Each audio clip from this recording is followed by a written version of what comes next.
Oh Jésus. Alléluia. Merci Seigneur. Nous sommes dans Acte 19. Alléluia. Je lis au nom de Jésus.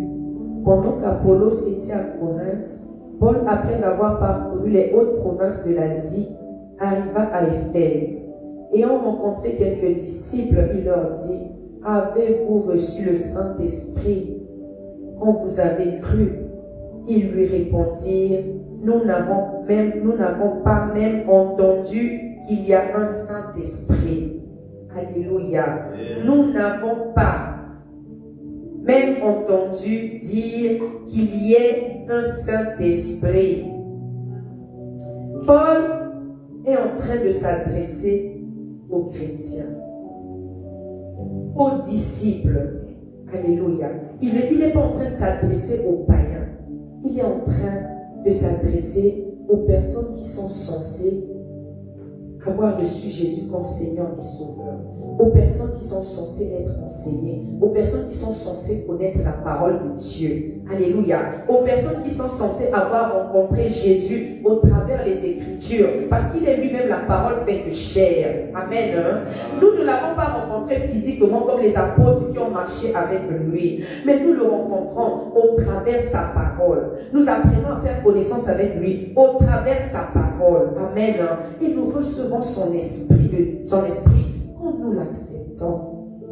Mais ici, Paul va parler aux disciples. Il va leur demander: avez-vous reçu le Saint-Esprit quand vous avez cru? Ils vont répondre: nous n'avons même pas entendu dire qu'il y ait un Saint-Esprit. Alléluia. En tant que chrétiens, nous devons avoir conscience du Saint-Esprit.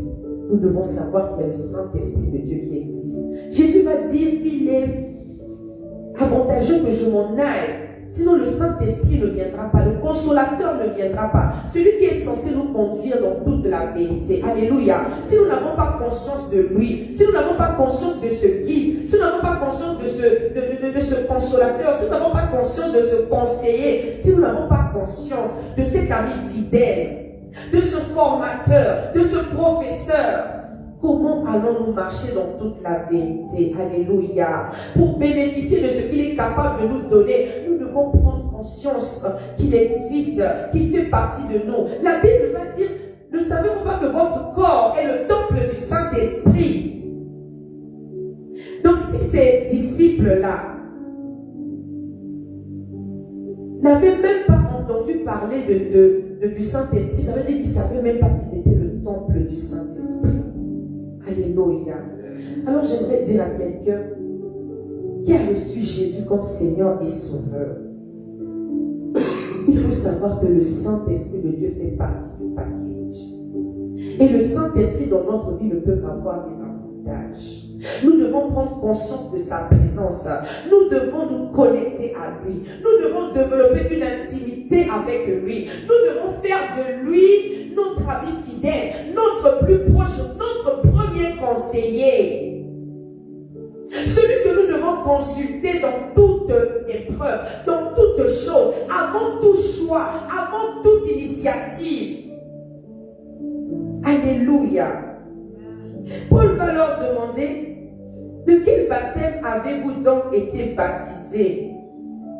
Je suis dans Acte 19, verset 3. Et il répondit: du baptême de Jean. Alors Paul dit: Jean a baptisé du baptême de repentance, disant au peuple de croire en celui qui venait après lui, c'est-à-dire en Jésus. Sur ces paroles, ils furent baptisés au nom du Seigneur Jésus. Lorsque Paul leur eut imposé les mains, le Saint-Esprit vint sur eux et ils parlaient en langue et prophétisaient. Lorsque Paul leur eut imposé les mains, le Saint-Esprit vint sur eux et ils parlaient en langue et prophétisaient.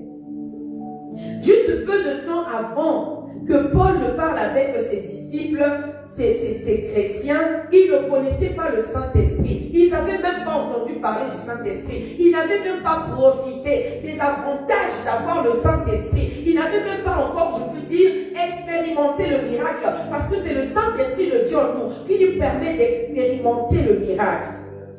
Mais quand Paul va leur imposer les mains, la Bible dit, le Saint-Esprit vint sur eux et ils parlaient en langue et prophétisaient. Alors, est-ce que quelqu'un qui n'a pas encore vécu, expérimenté la présence du Saint-Esprit en lui, est-ce que tu peux désirer que le Saint-Esprit te remplisse ce matin? Est-ce que tu peux désirer que le Saint-Esprit te remplisse et que ta vie change? Ici, ils étaient ignorants du Saint-Esprit, mais dès que le Saint-Esprit va descendre sur eux, la Bible dit, le Saint-Esprit vint sur eux et ils parlaient en langue et prophétisaient. Quand on n'a pas le Saint-Esprit, on va être aveugle. Quand on n'a pas le Saint-Esprit, on va être sourd spirituellement. On va même être muet. Parce que c'est l'Esprit de Dieu qui fait tomber les écailles de nos yeux. C'est l'Esprit de Dieu qui nous permet de voir dans l'invisible. C'est l'Esprit de Dieu qui ouvre nos oreilles, qu'on entende la voix du Père, la voix de l'Esprit, la voix de l'ange qui nous accompagne. C'est le Saint-Esprit qui délie la langue. Ici, ils ont pu parler en langue et prophétiser parce que le Saint-Esprit de Dieu est venu sur eux.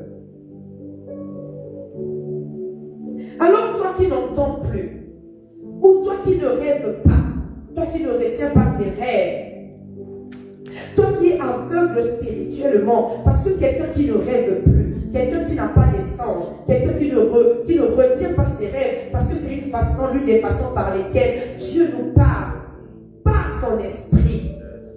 Alors si tu es à ce stade, si tu vis cela, que tu ne retiens pas tes rêves, que tu ne rêves plus, que tu ne vois même pas ce qui se passe, que tu es surpris par les événements, c'est comme une catastrophe arrive, c'est comme un malheur arrive dans ta famille, dans ta maison, dans la vie de tes enfants, que tu es surpris.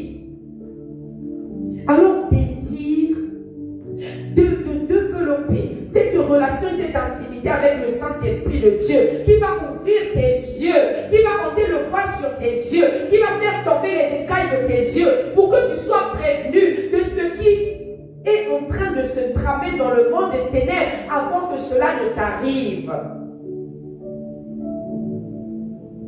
Parce que Dieu parle et prévient ses prophètes par le Saint-Esprit. Dieu parle et nous livre des secrets, nous livre ce qui est caché. Alors si tu ne vois pas, tu es tout le temps surpris par ce qui se passe dans ta vie. Développe une intimité avec le Saint-Esprit. Demande que le Saint-Esprit te remplisse. Demande que tu sois rempli du Saint-Esprit. Tes yeux vont s'ouvrir et tu ne seras plus surpris. Alléluia. Il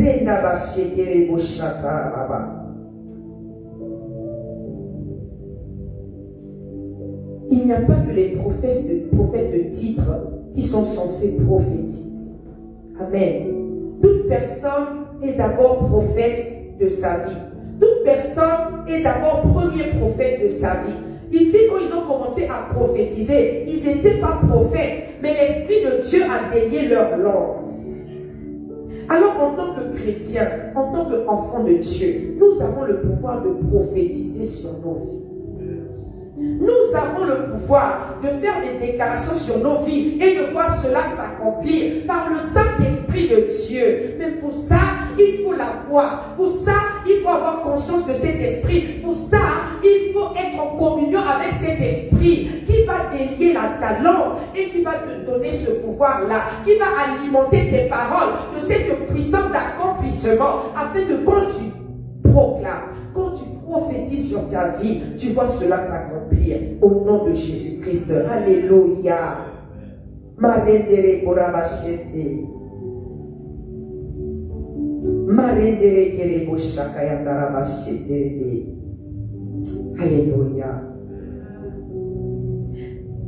Rende Kerebo Shiti Yandakayabashete. La Bible va nous dire encore, toujours dans Acte 19, il était en tout environ 12 hommes, ceux qui avaient été remplis du Saint-Esprit et qui ont commencé à prophétiser et à parler en langue.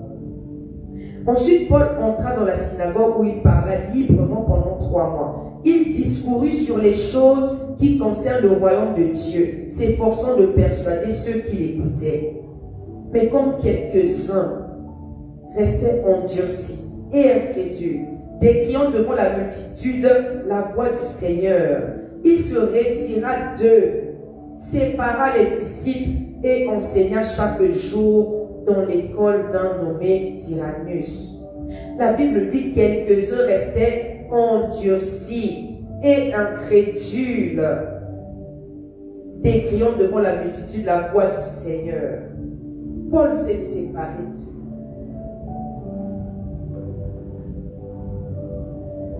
J'ai dit ici qu'il faut désirer être rempli du Saint-Esprit de Dieu.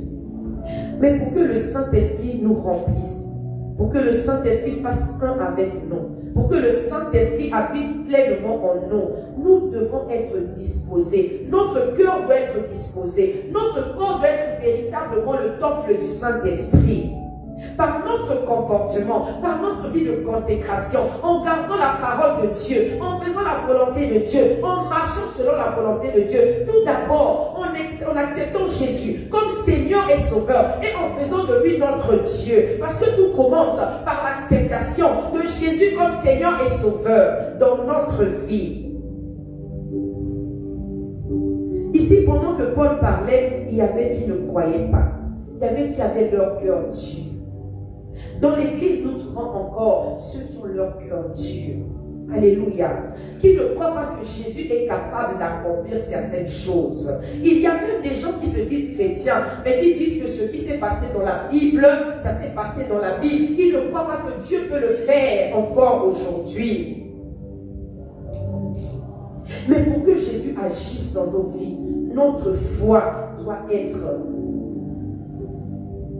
palpable. Notre foi doit être effective. Nous devons croire en lui. Nous devons croire en son nom. Nous devons croire qu'en ce nom-là, nous pouvons obtenir et expérimenter le miracle. Nous devons croire en ce nom pour que nous soyons disposés à recevoir son esprit. Il donne son esprit à ceux qui croient en lui. Une personne qui ne croit pas en Jésus ne peut pas recevoir son esprit. Alléluia. Alors ici, Paul s'est retiré d'eux. Notre corps ne peut être le temple du Saint-Esprit que si nous croyons en Jésus. Le Saint-Esprit ne peut habiter en nous que si nous croyons en Jésus. Alléluia. Quand nous allons plus loin,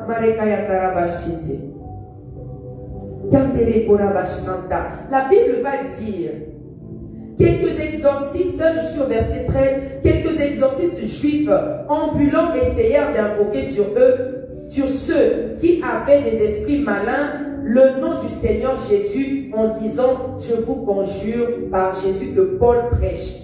Avant ça, la Bible nous dit au verset 11, Dieu faisait des miracles extraordinaires par les mains de Paul. Dieu faisait des miracles extraordinaires par les mains de Paul, au point qu'on appliquait sur les malades les linges ou les mouchoirs qui avaient touché son corps, et les maladies les quittaient et les esprits malins sortaient. Paul était rempli du Saint-Esprit.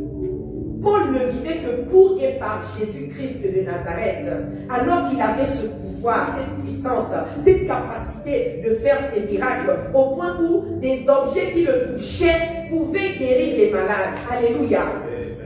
Mais quelques exorcistes juifs ambulants vont voir ce que Paul va faire, et la Bible dit, ils vont invoquer sur ceux qui avaient des esprits malins le nom du Seigneur Jésus en disant, je vous conjure par Jésus que Paul prêche. Ceux qui faisaient cela étaient 7 fils de Séva juifs, l'un des principaux sacrificateurs. La Bible dit quand ils vont faire ça, quand ils vont faire cette déclaration, l'esprit malin leur répondit, je connais Jésus et je sais qui est Paul. Mais vous, qui êtes-vous? Et l'homme dans lequel était l'esprit malin s'élança sur eux, se rendit maître de tous deux et les maltraita de telle sorte qu'ils s'enfuirent de cette maison nus et blessés. Alléluia. Le Saint-Esprit est une puissance. Amen. Hein? C'est une puissance. Comme Jésus va présenter en disant à ses disciples, quand il va ressusciter, avant de monter au ciel, il va dire, ne partez pas, restez à cet endroit. Une puissance surviendra sur vous, le Saint-Esprit. Alors le Saint-Esprit est une puissance. Jésus-Christ est une puissance. Parce que c'est le nom qui a été levé au-dessus de tous les noms. À la mention de ce nom, tous genoux fléchissent. Mais pour ça, comme j'ai dit ici, il faut croire en ce nom. Alléluia. Il faut croire que ce nom est tout puissant. Il faut croire que ce nom est capable de chasser les démons. Mais les 7 fils de Séba ici, ils vont venir pour agir par imitation. Ils ont vu Paul agir, ils ont vu Paul déclarer le nom de Jésus et les esprits impurs sont sortis et eux aussi vont arriver. Ils ne vont pas déclarer que l'esprit malin quitte ce corps au nom de Jésus-Christ parce qu'ils croient au nom de Jésus, mais ils vont faire cette déclaration au nom de celui que Paul croit. Ce qui veut dire qu'eux-mêmes ne croient pas en ce Dieu-là. Alléluia. Ce qui veut dire qu'eux, ils n'avaient pas en eux cette puissance qui est le Saint-Esprit, qui devait rendre leur parole puissante au point où l'esprit malin devait sortir du corps parce qu'ils ne croyaient pas en Jésus. Alléluia. Notre corps ne peut être le temple du Saint-Esprit que quand on a Jésus, quand on croit en Jésus, et ainsi nous pouvons expérimenter le miracle. Ici, ne croyez pas en Jésus. Le nom de Jésus prononcé sans foi et sans impact. Alléluia. Certes, la Bible dit qu'il a été souverainement élevé, il a reçu le nom élevé au-dessus de tous les noms, à la mention duquel tous genoux fléchissent dans les cieux, sur la terre et sous la terre. Mais cela n'est valable que pour ceux qui croient en Jésus-Christ. Amen. Ceux qui croient à la puissance de ce nom, ceux qui croient que ce nom-là peut véritablement faire fléchir tous genoux. Mais eux ici ne croyaient pas. Alors un chrétien qui ne croit pas vraiment en Jésus, un chrétien qui ne croit pas vraiment que Jésus est le même hier, aujourd'hui et éternellement, mais qui désire vivre les miracles, expérimenter le miracle par le Saint-Esprit, c'est pas possible. Nous devons commencer par croire en ce Jésus. Nous devons commencer par le laisser nous remplir. Tout part de notre foi en ce Dieu. Si Paul pouvait faire tous ces miracles, au point où ses mouchoirs, les linges qui avaient touché son corps, pouvaient faire sortir des démons des corps, c'est parce qu'il avait cru en Jésus. Parce que ce n'était plus lui qui vivait, mais c'était le Saint-Esprit qui vivait en lui. C'était Jésus qui vivait en lui. Amen. On ne vit pas le miracle par imitation. On ne vit pas, on n'expérimente pas le Saint-Esprit par imitation. On ne prend pas le nom de Jésus à la légère. Ce nom devient puissant en fonction de notre foi. Il va dire à tous ceux qui vont s'approcher de lui, Jésus va leur dire qu'il te soit fait selon ta foi. Amen. Tous ceux qui ont vécu le miracle, tous ceux qui ont été guéris par Jésus, tous ceux qui ont expérimenté le miracle, c'est parce qu'ils ont cru au nom de Jésus-Christ de Nazareth. Alors en croyant en ce nom, nous sommes remplis du Saint-Esprit. En croyant en ce nom, notre vie est transformée. Il faut voir le Saint-Esprit de Dieu comme un maçon. Alléluia. Souvent quand nous venons à Christ, nous sommes brisés, nous sommes détruits, nous sortons des situations difficiles, des conditions difficiles. La majorité de ceux que Dieu appelle ont un passé très compliqué et très difficile. Un passé de rejet, un passé d'abandon, un passé de trahison, un passé de maladie, un passé de désolation. Alléluia. Mais quand nous venons à Jésus et que nous recevons son esprit, le Saint-Esprit de Dieu en nous, quand nous nous disposons véritablement, quand nous le laissons entrer et nous transformer, il vient agir comme un maçon, comme un architecte, qui va d'abord prendre le temps de tout dessiner. Alléluia. Qui va venir prendre le temps de tout dessiner. Une villa bien parfaite.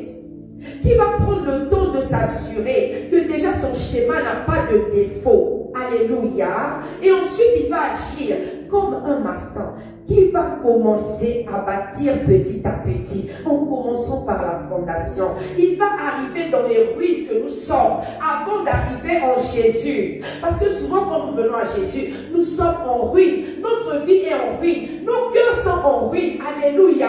Mais quand nous venons et que nous recevons Jésus, et que nous recevons le Saint-Esprit, ce Saint-Esprit de Dieu nous transforme nos cœurs en ruine, en des villas parfaits, en des villas parfaitement parfaites, sans défaut.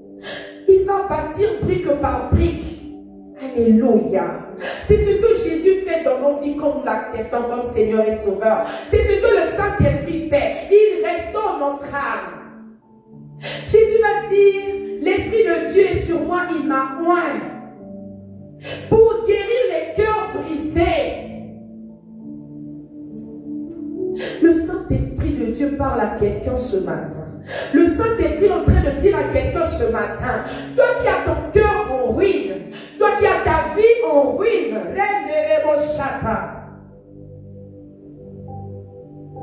viens devant le trône de grâce du Seigneur Jésus.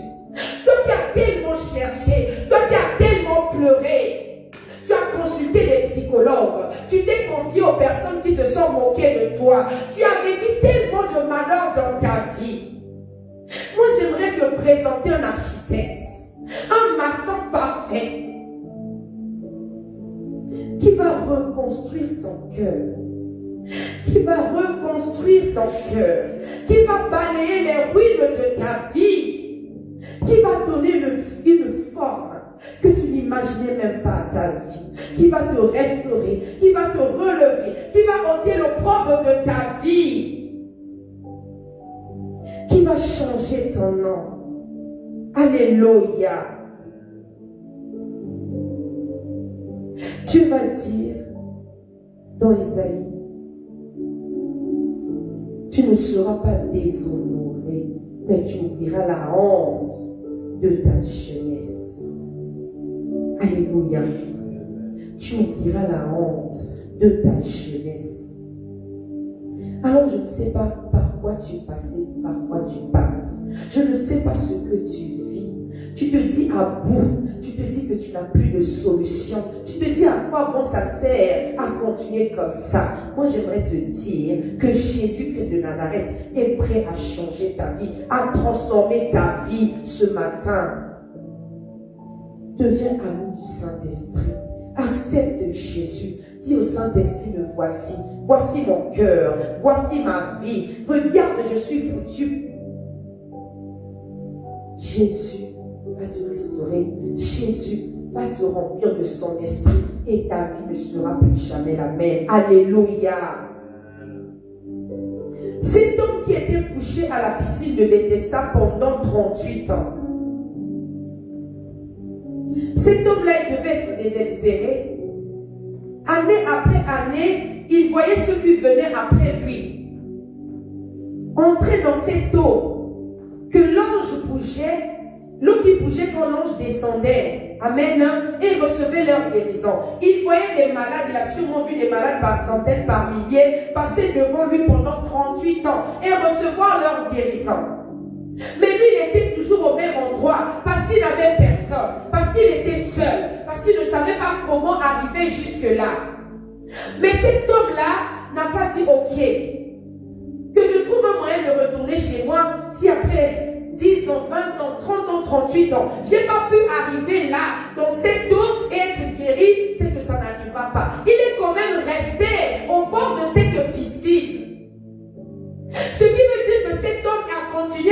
espérer. Il a continué à croire. Il n'a pas dit, je vais abandonner. Je ne vais sûrement pas guérir.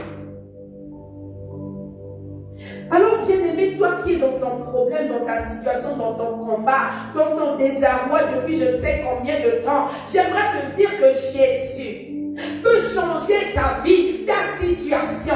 Là où tu croyais que tout est fini, il est capable de changer ton histoire. Alléluia. Il est capable de te donner la solution à ton problème.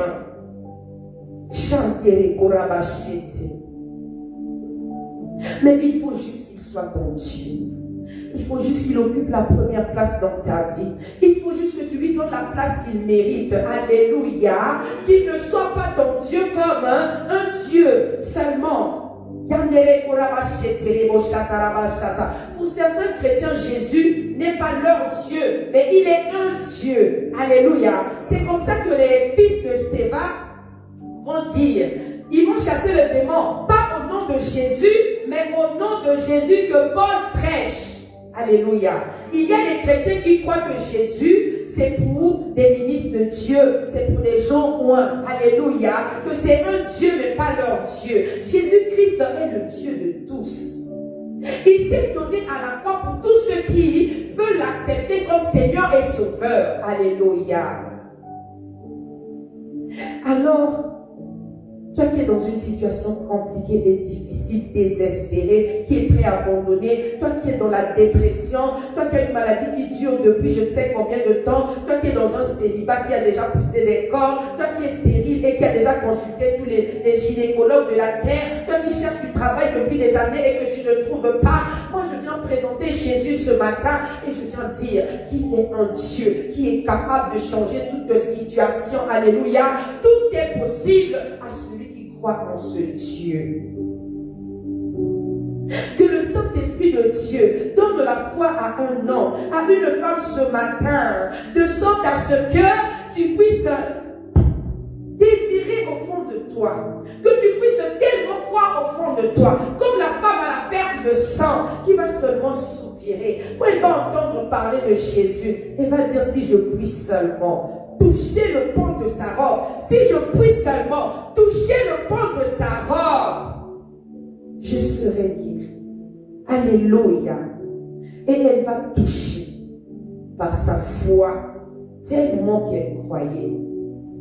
Une force va sortir de Jésus. Et cette femme qui pendant 12 ans avait saigné sans qu'aucun traitement ne fonctionne pour son problème, elle va obtenir sa guérison à l'instant même. Alors bien aimé, toi qui es dans cette situation difficile, toi qui es prêt à abandonner, je prie que tu crois au plus profond de ton cœur, que tu crois de toutes tes forces, que tu crois de toutes tes forces que Jésus-Christ de Nazareth aujourd'hui est capable de te visiter et de changer ta situation, de changer le cours de ta vie, de changer les événements de ta vie et que tu peux vivre sa gloire et expérimenter le miracle. Recevoir le miracle de ta vie. Alléluia. Mais il faut qu'il soit ton Dieu et qu'il occupe la première place dans ta vie. Alléluia. Que tu laisses ton esprit entrer, remplir ta vie et te donner la forme que Dieu veut que tu puisses avoir. Alléluia. Gloire à Jésus.